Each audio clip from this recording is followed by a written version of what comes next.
வணக்கம்.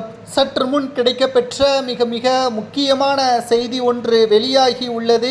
திராவிட முன்னேற்ற கழகத்தின் ஆலமரமாக இருக்கக்கூடிய மு.க. ஸ்டாலின் அவர்கள் ஆட்சி 2025 முடிகிறது. 2026 சட்டமன்ற தேர்தலில் திராவிட முன்னேற்ற கழகத்தின் ஆட்சிக்கு முற்றுப்புள்ளி வைக்கும் விதமாக மக்களின் ஆதரவுகள் அனைத்தும் அதிமுகவிற்கும் தமிழக வெற்றிக் கழகத்திற்கும் பெரும் ஆதரவு இருப்பதன் காரணமாகவும் ஏற்கனவே முதல்வர் ஸ்டாலின் அவர்களுக்கு உடல்நிலையும் சரியில்லை.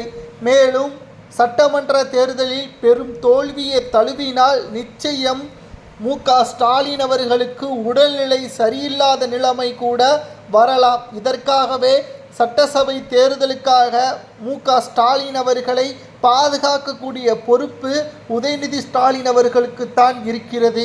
அனைத்து அளவு டென்ஷன்களையும் மு.க. ஸ்டாலினுக்கு தெரியப்படுத்தக்கூடாது என்றும் உதயநிதி ஸ்டாலின் அவர்கள் உத்தரவுகளையும் பிறப்பித்திருக்கிறார். கட்சி ரீதியாகவும் சரி, பணி ரீதியாகவும் சரி, அதிக அளவு டென்ஷனை தந்தைக்கு கொடுக்க வேண்டாம். எதுவாக இருந்தாலும் முதலில் என்னிடம் தெரிவித்ததற்கு பிறகு முதல்வரிடம் தெரிவிங்கள் என்று உதயநிதி ஸ்டாலின் அவர்கள் கூறியுள்ளார். ஏனென்றால் ஏற்கனவே மு.க. ஸ்டாலின் அவர்கள் வருடத்திற்கு ஒரு முறை அவரது இரத்தத்தை மாற்றக்கூடிய வகையில் அரிய நோய் அவருக்கு இருக்கிறது.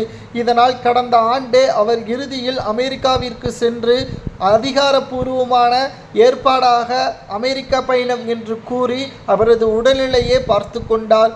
ஆனால் இந்த முறை அதற்கான வழிவகை செய்ய முடியாது. உண்மைகளை கூறிதான் அவர் வெளிநாட்டிற்கு செல்ல வேண்டும்.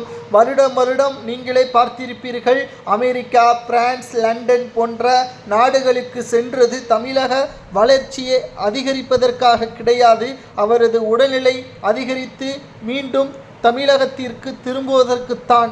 ஆனால் இந்த முறை தமிழக தொழில்களை நாங்கள் பெருக்குவோம் என்று கூறி வெளிநாட்டிற்கு செல்ல முடியாது. அப்படி சென்றால் நிச்சயம் அதை வைத்தே அரசியலை எதிர்க்கட்சி தலைவர்கள் செய்வார்கள். தற்பொழுது மு.க. ஸ்டாலின் உடல்நிலையை பொறுத்துதான் அவர் பிரச்சாரத்திற்கும் அதிக அளவு நேரத்தை ஒதுக்க முடியாமல் தன்னால் முடிந்த தொகுதிகளுக்கு மட்டும் பிரச்சாரங்களை செய்து வருகிறார். தற்பொழுது உதயநிதி ஸ்டாலின் அவர்கள் அனைத்தையும் கவனித்து வரக்கூடிய நிலையில் மு.க. ஸ்டாலினுக்கு பிறகு உதயநிதியா? திமுகவின் தற்பொழுது ஆலமரமாக இருக்கக்கூடிய ஸ்டாலினை போல உதயநிதி அவர்களது செயல்பாடுகள் அதிக அளவு இருக்கிறதா என்பதை உங்களது கருத்துக்களை கமெண்ட் வாயிலாக கூறுங்கள். அவரது உடல்நிலையும் தற்பொழுது மோசமாக இருப்பதாக மருத்துவர்கள் தெரியப்படுத்தியுள்ளார்கள்.